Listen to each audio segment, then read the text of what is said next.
అందరికీ బోనాలు శుభాకాంక్షలు. బోనాల్ పండుగ అంటేనే ఇది తెలంగాణ మోస్ట్ ఫేవరెట్ ఫెస్టివల్ అని మీకు చెప్తున్నా. ఈ ఫెస్టివల్ ఇంపార్టెన్స్ ఏమంటే, వేరే ఫెస్టివల్ ఉంటే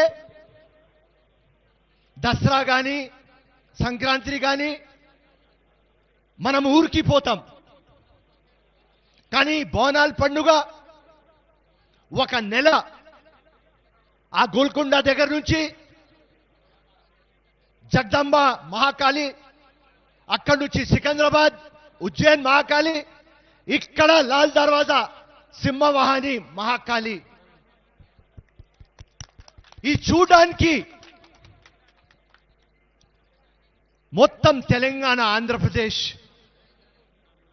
యావత్ భారత్, ఇంకా వరల్డ్ నుంచి కూడా ఎంతో మంది బోనాలు చూడడానికి హైదరాబాద్ వస్తారు. ఇక్కడ ఈ ఫెస్టివల్ ఖాసియత్ ఏమున్నది అంటే, ఇంపార్టెన్స్. ఇక్కడ కులం లేదు, ఇక్కడ మతం లేదు, ఉట్టి ఇక్కడ మానవత్వం ఉన్నది, ప్రేమ ఉన్నది. అమ్మ అందరికీ పిలుస్తారు, అందరి జీవితం బాగుపడాలి, జీవితం చల్లగా ఉండాలి, మీకు అభివృద్ధి చెందాలి. అందరికీ నేను రిక్వెస్ట్ చేసేది ఏమంటే, మన కంట్రీ ఇండియా సెక్యులర్, మన కాన్స్టిట్యూషన్ సెక్యులర్, మన బోనాల్ పండుగ అది కూడా సెక్యులర్. ఎట్లా యునైట్ చేయాలి అది మాట్లాడాలి. ఎప్పుడు అమ్మ కులం మతం చూడలేదు, మనం ఎందుకు కులం మతం గురించి మాట్లాడాలి? మన అందరము ఒక్కటే. ఇది హైదరాబాద్ అంటే మినీ ఇండియా. ఈ లాల్ దర్వాజా టెంపుల్ అందరు మేము వస్తాం, అందరు కులం మతం అతీతంగా ఇక్కడ వస్తారు. దానికోసం నేను మా ముఖ్యమంత్రి గారికి ఒక రిక్వెస్ట్ పెట్టున్నా, ఈ మందిర్కి డెవలప్మెంట్ కావాలి, చాలా పెండింగ్ ఉన్నది.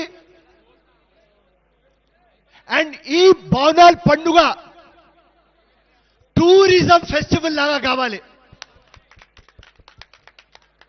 గ్లోబల్ తెలంగాణలో ఒక ఫెస్టివల్ ఏది అంటే అది బోనాల్ పండుగ. నేను మీ అందరికీ అడుగుతున్నా ఒక మాట. నాకు తెలిసిన వరకు ఇంత పెద్ద జాతర